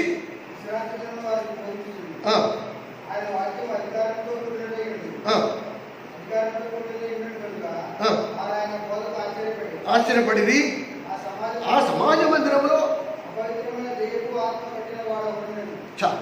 ఈ అపవిత్రమైన దెయ్యపు ఆత్మ పట్టిన వాడు ఇవాళ కాదు, అనేక సంవత్సరాలుగా ఉన్నాడు. కామంగా ఉన్నాడు, ఒక మూల కూర్చున్నాడు, అసలు మెదపట్టాడు. ఎలాగా? విషసర్పంలా. అవకాశం కోసం ఎదురు చూస్తున్నాడు. అవకాశం రాగానే దాడి చేద్దాం అనుకున్నాడు. చుట్టుకుని మామూలుగా మూల కూర్చున్నాడు. కనీసం బుస్సుమని పర్వలు ఎత్తడం కానీ, అందరికీ కనబడడం కానీ, మాటికి రెచ్చిపోవడం కానీ ఏమీ లేదు. తను తాను మరుగుపరుచుకున్నాడు. నోరు మెదలకుండా. అపవిత్రపు ఆత్మ కలిగిన, దెయ్యపు ఆత్మ కలిగిన వాడు ఒకడు సమాజ మందిరములో ఉన్నాడు. అంటే సాతానుకు దూతగా ఉన్నవారు మందిరాల్లో ఉంటారు. సరేనా? ఓకే, ఇంతవరకు మనకు అర్థమైంది కదా. అపవిత్ర ఆత్మ కలిగిన వాడు ఒకడు సమాజ మందిరంలో ఉండెను. ఇప్పుడు ఎప్పుడైతే యేసుక్రీస్తు ప్రభు అధికారముతో, ఏం రాసింది? దేవుని ఆత్మ అభిషేకంతో, అధికారంతో వాక్యం బోధించడం మొదలుపెట్టాడో వాడికి నెమ్మది లేదు. ఇప్పుడు వాడు ఏమంటాడు? వెంటనే అన్ని సంవత్సరాలు కామ్గా ఉన్నాడు, అన్ని రోజులు మౌనంగా ఉన్నాడు. ఎవరు వాడి జోలికి వెళ్ళట్లా, వాడు ఎవరి జోలికి వెళ్ళట్లే. వాడు కేవలం సమయం కోసం ఎదురు చూస్తున్నాడు. ఎప్పుడు సమయం వస్తుందా నేను దాడి చేస్తా, ఎవరినైనా మింగేస్తా, ఎవరినైనా కాటేస్తా, ఎవరికైనా నష్టం చేస్తా. అలాంటిది యేసు ప్రభు ఎప్పుడైతే దేవుని ఆత్మ అభిషేకంతో, అధికారంతో వాక్యం బోధించడం మొదలుపెట్టాడో వాడికి రైళ్లు పరిగెట్టాయి. ఏమంటున్నాడు వాడు? నజరేయుడైన యేసు, మాతో నీకేం పని? మమ్మల్ని నన్ను వెళ్ళగొట్టేయడానికి వచ్చావా? నువ్వెవడవో నేను ఎరుగుదును. అది నీవు దేవుని పరిశుద్ధుడు అని బిగ్గరగా కేకలు వేశాను. ఇది ఇది ఇది నేను గతంలో కూడా చెప్పాను. దేవుని ఆత్మాభిషేకం కొరకు, మరి ముఖ్యంగా విశ్వాసులు, వాక్యం బోధించే వారి కొరకు భారంగా ప్రార్థన చేయాలి. వాడు దేవుని ఆత్మాభిషేకంతో వాక్యం బోధించాలి. పాపము చేయవాడు సంఘంలో ఉంటే వాడికి వణుకు పుట్టాలి, వాడికి బెదురు పుట్టాలి, వాడికి భయం పుట్టాలి. అన్ని రోజులు వీడిని నెమ్మదిగా ఉన్నవాడు ప్రభు అధికారంతో వాక్యం బోధించినప్పుడు వాడికి రైళ్లు పరిగెడుతున్నాయి. నజరేయుడైన యేసు, మమ్మల్ని నశింపజేయడానికి ఇక్కడికి వచ్చితివా? మమ్మల్ని వెళ్ళగొట్టడానికి వచ్చావా నువ్వు అన్నాడు.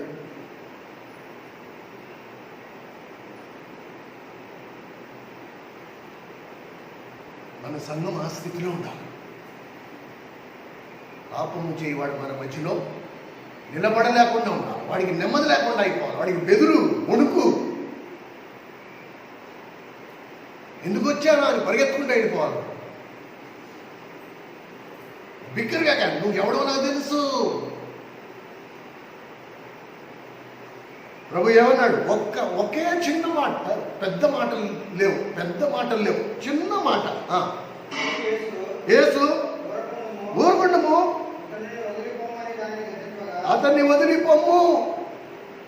ఒక్క మాట అంతే, వెంటనే వదిలేశాడు. చదువు.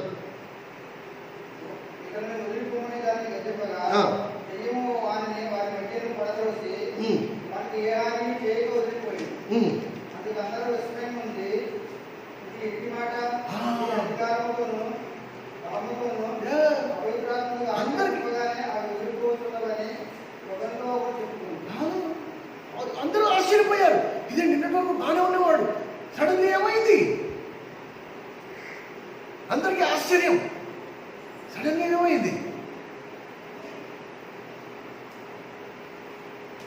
మన సంఘంలో నాకు కొంచెం ఆ టేస్ట్, ఆ రుచి నాకు ఆల్రెడీ అందేసింది. అందుకని మన మందిరంలో తొందరగా ఎవరు ఇమ్మడలేరు. ఎంతమంది మానేశారు చూసారా? They cannot. వాళ్ళు ఇక్కడ ఉండలేరు. అపవిత్రతతో మందిరానికి వచ్చి మనతో సహవాసంలో వారు ఉండలేరు, ఎక్కువ రోజులు ఉండలేరు. దేవుని ఆత్మ వారిని వెంటాడుతుంది, వారికి నెమ్మది లేకుండా చేసేస్తుంది. వెళ్ళిపోయిన వాళ్ళందరూ, ఇది ఇంకొక ప్రత్యేకత. వెళ్ళిపోయిన వారందరూ మా జీవితాలు సరిగ్గా లేవు, అందుకని మేము రావట్లేదు ఒప్పుకుని మేము అడగలే. మీరు ఎందుకు మానేశారు? ఇంతవరకు మేము ఎప్పుడు ఎవరిని అడగలా, మా మందిరానికి రండని ఎవరిని పిలవలా. కానీ ఎంతమంది అయితే వెళ్ళిపోయారో, లేకపోతే ఎంతమంది అయితే మానేశారో, వాళ్ళైతే మన మందిరంలో ఉండే దేవుని ప్రేమను బట్టో, లేకపోతే వారికి ఉన్న చనువును బట్టో మా జీవితాలు సరిగ్గా లేవు, మేము అక్కడ ఇవ్వలేము.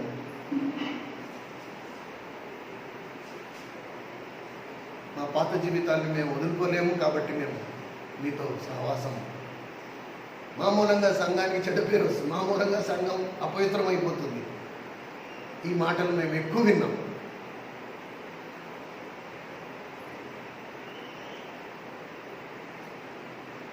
అందుకని సంఘం ఎంత ఆశీర్వాదం, దాన్ని బట్టి అర్థం చేసుకో.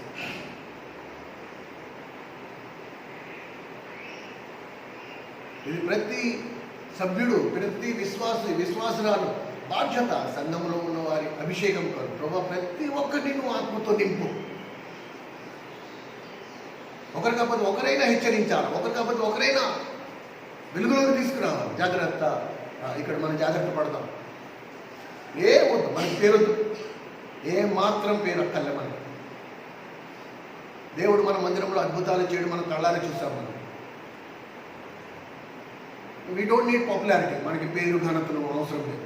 నో, రాజీ పడే ప్రసక్తే లేదు. ఎవరి దయాదాక్షిణ్యం మీద మనం లేవు, దాని కూడా మనం పట్టట్లా. దేవుని మందిరంలో ఏ పని చేయాలన్నా ఎవరిని ఎంత వేసుకోండి అని మనం ఎవరిని అడగలే. అంత దేవుని ఆత్మచేత జరుగుతుంది. వెనుక ఇల్లు కట్టాం, వీ నెవర్ ఆస్ట్. మేము ఎవరిని ఏమి మీరు ఎంత వేసుకోండి అని మేము అడగలం. దేవుడు ఎవరి హృదయాన్ని కదిలించాడు, వాళ్ళ శక్తి, వాళ్ళ చేతనైంది, వాళ్ళు చేశానని కూడా ఎవరికి చెప్పుకోలేదు. So far so good. ఎంతవరకు చేయగలిగామో అంతవరకు చేశాం. దేవుడు అక్కడికి సగంతో ఆపేయడు కదా, కడకు ముట్టిస్తాడు. అది దేవుడు ముట్టిస్తాడు, no problem. We never wanted. మేము ఎప్పుడు ఇది వెనకాల వేయాలి అని మేమైతే కోరుకోలే. ఆ రేట్ చేయడం మేము చాలా సంతోషంగా ఉన్నాం.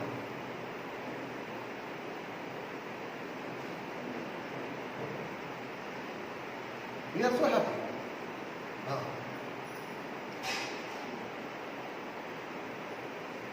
కనుక ఎలీషా గేహాజీ ఒకే ఇంట్లో ఉంటూ ఇద్దరిలో ఎంత వ్యత్యాసం మనం గమనించవచ్చు. ఇది అపవాది తన కార్యాలయంలో కూర్చొని చేసే పని. ఏం చేస్తున్నాడు వాడు? సంఘములో ప్రవక్త అయిన వాడి మీద దాడి చేస్తాడు. ఎవడైతే ముందుగానే హెచ్చరిస్తూ ఉంటాడో, ఎవడైతే ముందుగానే తెలియపరిచేసుకుంటూ ఉంటాడో, అన్నా జాగ్రత్త, వీడు తెలియపరిస్తే వాడి పనులు ఆగిపోతున్నాయి, వాడు నష్టం చేయలేకపోతున్నాడు. ఎందుకంటే దైవజనుడు అవడో ఒకడు. ఒకవేళ సంఘం అంతా దైవజనులతో నిండిపోతే, సంఘం అంతా దైవజనురాలతో నిండిపోతే, సంఘంలో ఉన్నవారు గబాల్మని, అన్నా జాగ్రత్త, అక్క కొంచెం ఇక్కడ జాగ్రత్త, అక్క నేను ప్రార్థన చేసుకున్నాను, నాకు సమాధానం లేదు, దేవుడు ఏదో చెప్పమంటున్నాడు, హెచ్చరిస్తే ఆ హెచ్చరికను నేను సీరియస్గా తీసుకుని నేను జాగ్రత్త పడిపోతే నేను నష్టం నుంచి కాపాడబడతా. వాడికి కోపం వచ్చేస్తుంది, వాడు రగిలిపోతాడు, వాడి కడుపు మండిపోతాడు. వాడికి ఎవడో నా దూతల్లో ఎవడో ఒకడు నమ్మక ద్రోహం చేస్తాడు, వాడికి అన్ని తెలియపరిచేస్తాడంటే ఎవ్వడు కాదు.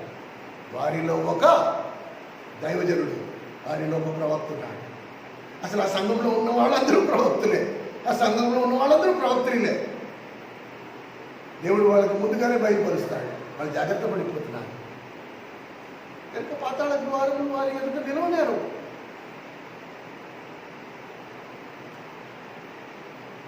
కనుక సాతాను యొక్క దాడులు, సాతాను క్రియలను మనం బహిర్గతం చేయాలి ఈ విధంగా. రెండోది, సాతాను రెండో దాడి ఎలా చేస్తాడంట? మోసం ద్వారా. ఇది కూడా ఒక చిన్న కథ. 2వ దినవృత్తాంతములు 18వ అధ్యాయం, 2 Chronicles chapter 18. దీంతో ముగించుకుందామండి. 2వ దినవృత్తాంతములు 18వ అధ్యాయం 372వ పేజీ. ఇందులో మీరు 4వ వచనము నుంచి గమనించగలరు. 4వ వచనము నుండి, మరియు యెహోషాపాతు ఇశ్రాయేలు రాజుతో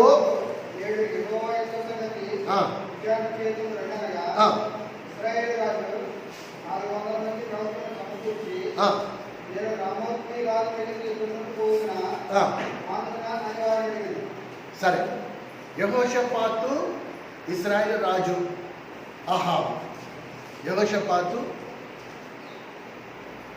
రామోత్ గిలాద్ అనే ప్రాంతం మీద యుద్ధం చేయడానికి బయలుదేరాలి. ఇది సందర్భం. కానీ దేవుని ప్రజలకు ఉండే నియమం ఏంటంటే, మనం ఏది చేసినా ఫస్ట్ దేవుణ్ణి అడిగి అప్పుడు చెయ్యాలి. ప్రభు ఇలా చేద్దామా అనే ఆలోచన వచ్చింది, చేయమంటావా వద్దా? సర్వసాధారణంగా చూస్తే మనం, ప్రభు నేను ఇలా చేస్తున్నా, నువ్వు ముద్ర వేసే అంటే నువ్వు సంతకం పెట్టే. పద్ధతుల్లో చాలా వ్యత్యాసం ఉంది, చాలా తేడా ఉంటాయి.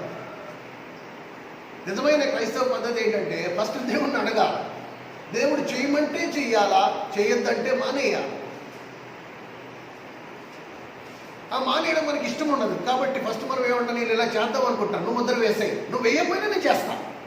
అందుకని దేవుడు మౌనంగా ఉంటాడు, మాట్లాడటం.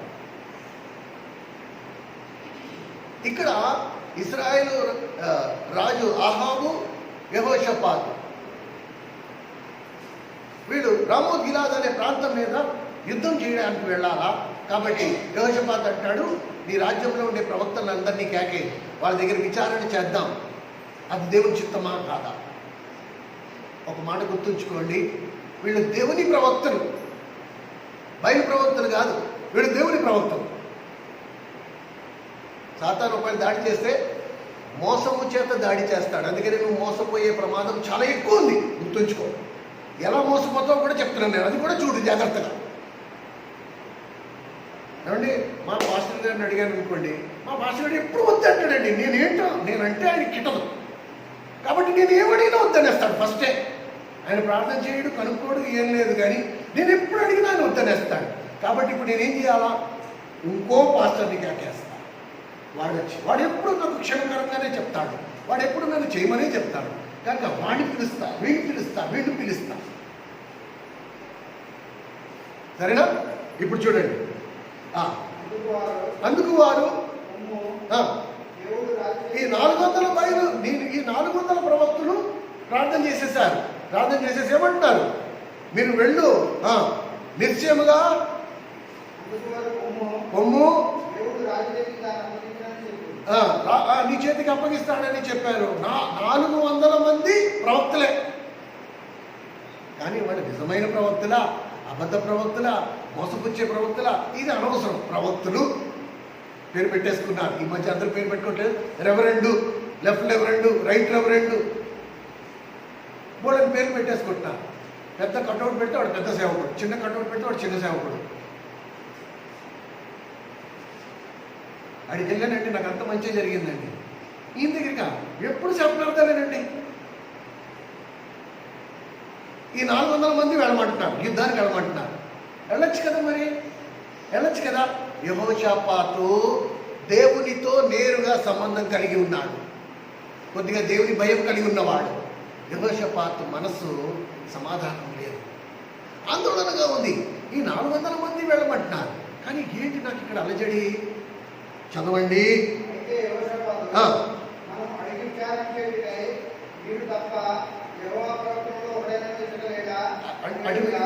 అంటే వీళ్ళు కాదా?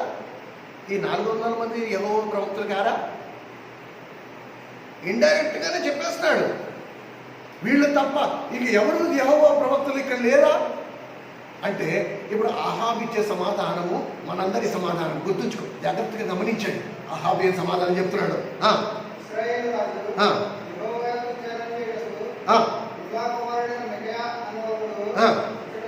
ఉన్నాడు. ఎప్పుడు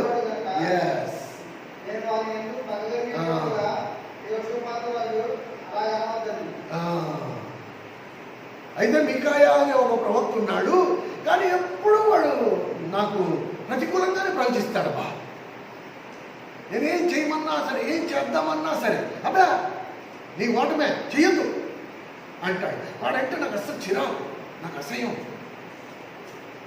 ఎప్పుడు నాకు వ్యతిరేకంగానే ప్రవచిస్తూ ఉంటాడు. నాకు మేలుకరమైంది అస్సలు చెప్పడు.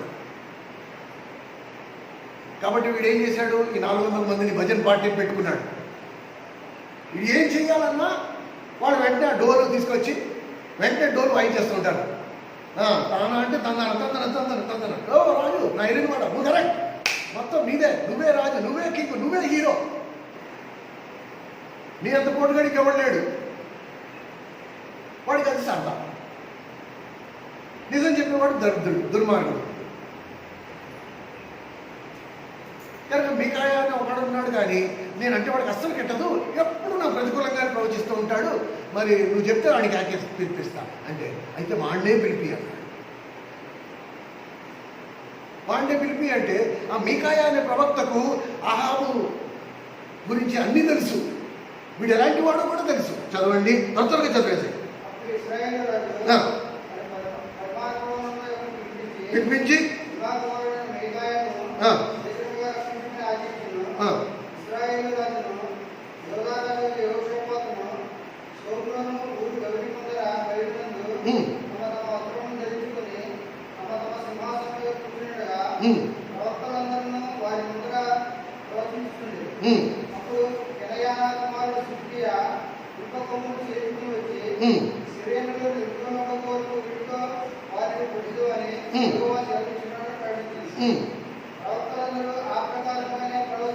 ఒక్కొక్కడు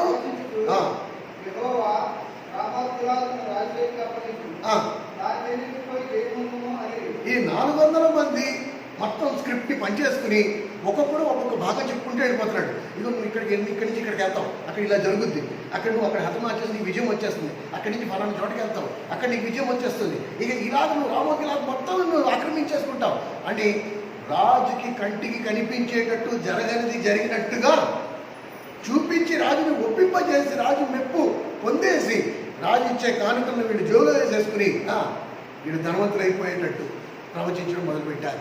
ఒక్కొక్కడు ఒక స్క్రిప్ట్ చెప్పే చదివేస్తున్నాడు. చదువమ్మా త్వరగా.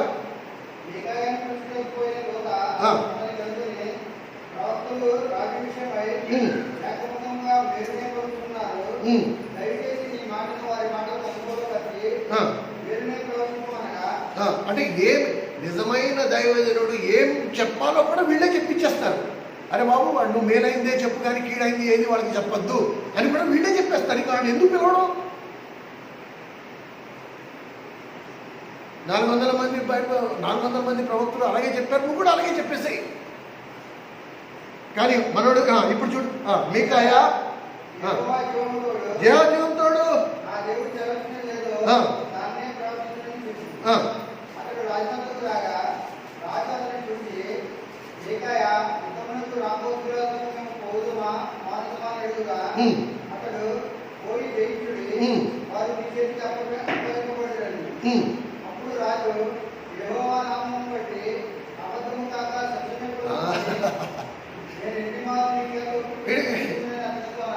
మీకాయా మొదటిసారి ఎందుకు అబద్ధం చెప్పాడు?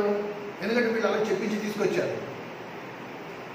నేను చెప్పినట్టు నువ్వు చెప్పు అనగానే, సరే బాబు నువ్వు చెప్పినట్టు నేను చెప్తానని, బాబు ఆ ఒక మాట చెప్పలేదు, ఇక వాళ్ళు చెప్పమన్నారు, నువ్వు వెళ్ళు, ఖచ్చితంగా నీకు విజయం కలుగుతుంది అన్నాడు.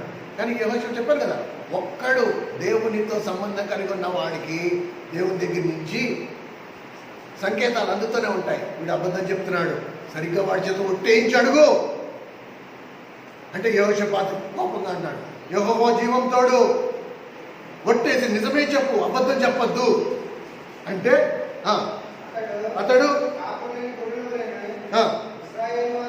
కాపలేని గొర్రెల వలె ఇశ్రాయేలు వారందరూ పర్వతం మీద చెదిరిపోవుండుట నేను చూచితిని. ఇది అసలైన సీను. నువ్వు వెళ్తే ఏమవుతుంది? ఇశ్రాయేలు మొత్తం కాపర్లేని గొర్రెల్లా చెదిరిపోతారు. అంటే నువ్వేమవుతావు? చచ్చిపోతావు. నువ్వు కాపరివైతే కాపర్లేని గొర్రెలుగా అయిపోతుంది ఇశ్రాయేలు.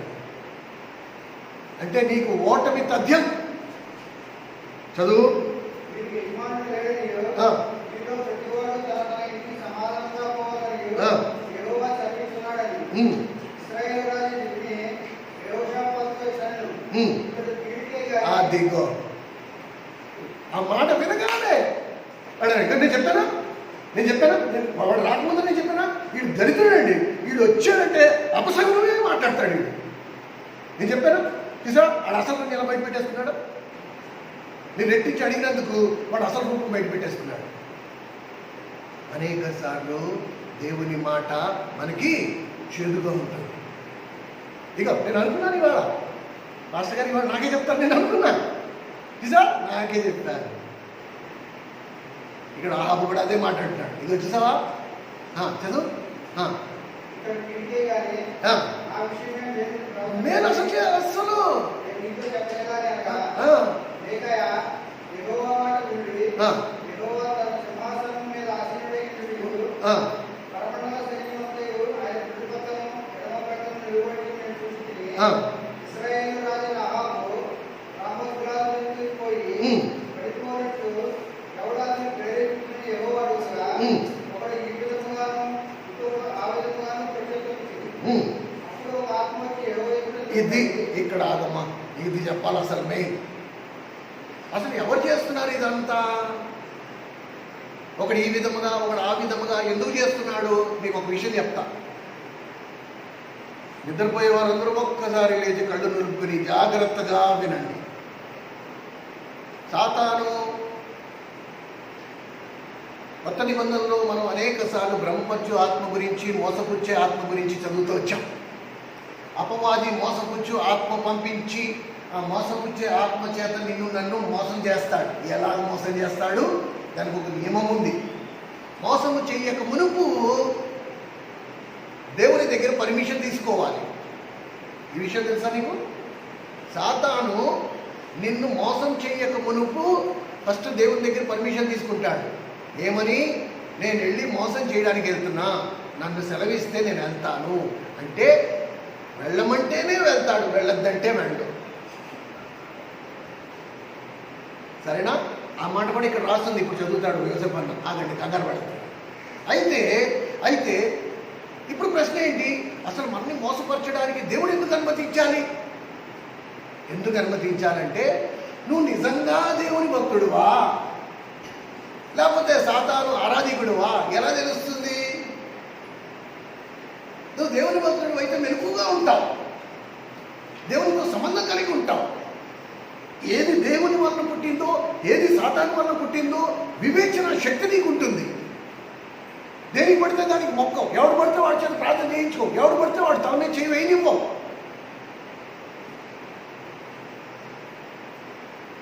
ఈ భాష కాకపోతే ఆ భాషలో అనవు. అరే ఎవడు దైవజనుడు, ఎవడు దెయ్యం ప్రవక్త నీకు క్లియర్ కట్గా తెలుస్తుంది. ఎందుకంటే నువ్వు దేవుడికి యెహోషాపాతుకు ఎలా తెలిసింది? 400 మంది చెప్పిన మాట కాదంటున్నాడా? వీడు ఒక్కడు మాట అవునంటున్నాడా? ఏంటది? ఎందుకంటే యెహోషాపాతుకి తెలుసు నిజమైన ప్రవక్త ఎవరో, అబద్ధ ప్రవక్తలు ఎవరో యెహోషాపాతుకి తెలుసు. అందుకని 400 మాట వినలేదు, 400 ప్రవక్తల మాట వినలే. నిజమైన యెహోవా ప్రవక్త ఒకడు కూడా లేడా అంటే ఒకడు ఉన్నాడు, కానీ వాడు ప్రతికూలంగా ప్రవక్త. ఇప్పుడు ఆ మీకాయ అసలైన మర్మం విప్పి చెప్తున్నాడు. ఎవరు నిన్ను మోసపుచ్చే ఆత్మ గురించి? ఆత్మ వచ్చి యెహోవా యొద్ద నిలబడి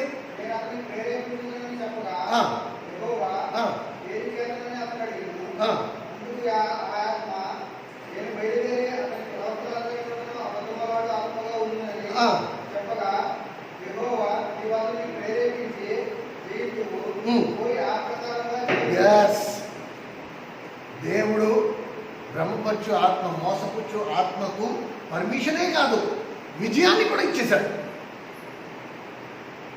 నువ్వు నిశ్చయంగా వాడిని మోసపరిచి జయింతువు, విజయం నీదే. వాళ్ళందరూ మోసపోతారు పో. ఎందుకన్నాడు దేవుడు ఆ మాట? ఎందుకంటే మేము మోసపోవడానికి సిద్ధంగా ఉన్నాము అన్నాడు. ఎందుకంటే మాకు దేవుని మాట వద్దు, మా మనసుకు మెచ్చే మాట మాకు కావాలి.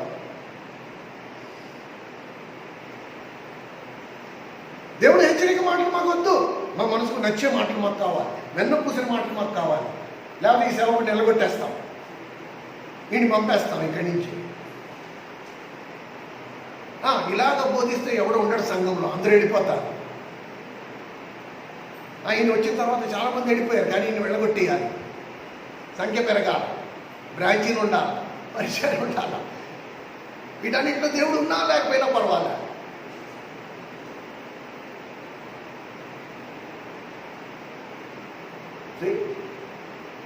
కనుక వాడిని పరీక్ష పెట్టడానికి మీరు ఆల్రెడీ నడుము బిగించేసుకున్నారు. మేము మోసపోవడానికి సిద్ధము, మాకు మోసమే కావాలి.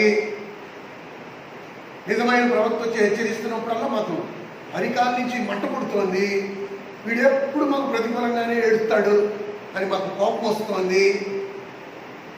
కాబట్టి మా మనసుకు మెచ్చేటట్టు, మా చెవులకి సన్నటి పూర్ణ రాగం, మధురమైన పూర్ణ రాగం వినపడేటట్టు ఉండాలి. మాటలు వినసంపుగా ఉండాలి. అబ్బా ఏం చెప్పాడు, అబ్బా ఏం చెప్పాడు, అలా ఉండాలి మాకు వర్తమానం అని మీరు కోరుకున్నారు. కాబట్టి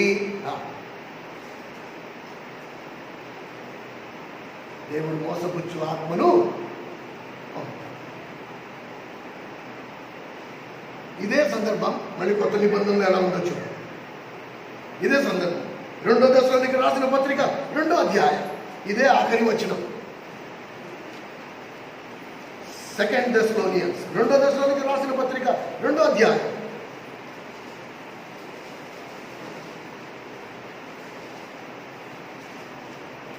మీరు 7వ వచనం నుండి చూడండి. ఏ సందర్భంలో దేవుడు మోసపుచ్చు ఆత్మను పంపుతాడు? ఏ సందర్భంలో?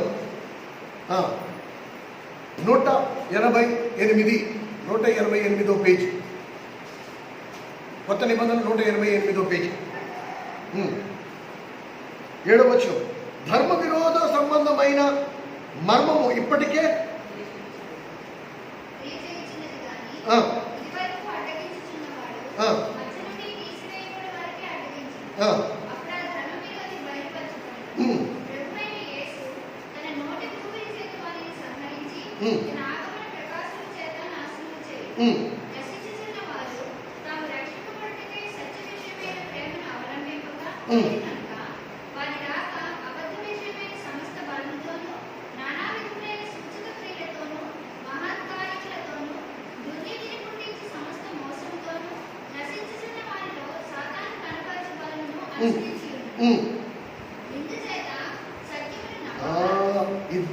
ఎందుకు పంపుతాడంట? సత్యమును నమ్మక దుర్నీతి యందు అభిలాష. ఏది దేవుని వాక్కు కాదో దాని యందు ఇష్టం పుట్టించుకోవడం, దాని యందు మనసు పెట్టడం. దుర్నీతి యందు అభిలాష,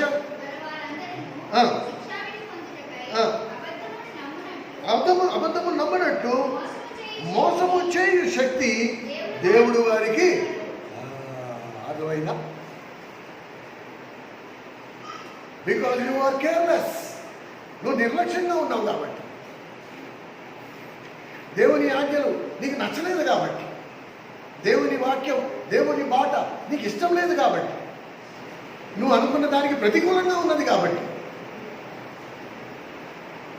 పరోక్షంగా నువ్వు ఎవరైనా మోసపోయినా పర్వాలేదు, మాట నాకు నచ్చాలి, వాక్యం నాకు నచ్చాలి, నాకు నచ్చే వాక్యం నాకు ఉంటే నేను వింటాను అన్నావు. కాబట్టి ఇప్పుడు మోసము చేయి శక్తి వారికి అనుగ్రహించడమే కాకుండా వారిని నీ యొద్దకు పంపుతాడు.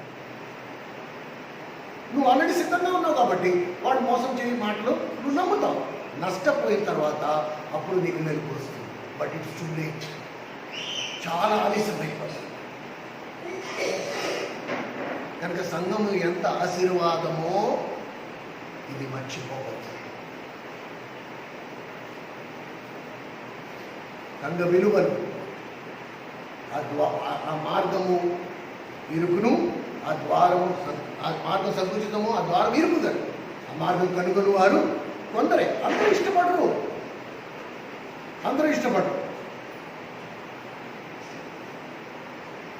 కనుక నువ్వు అనుకున్నట్టు ఉండదు. అంద స్థాయి, దాని కొలత, ఆ పరిశుద్ధ, దాన్ని కాపాడుకునే బాధ్యత ప్రతి ఒక్కరి మీద. You can not. నీరు కార్చడం చాలా పెద్ద మహాపాపం. పర్వాలేదు అనేదే ఉండేది.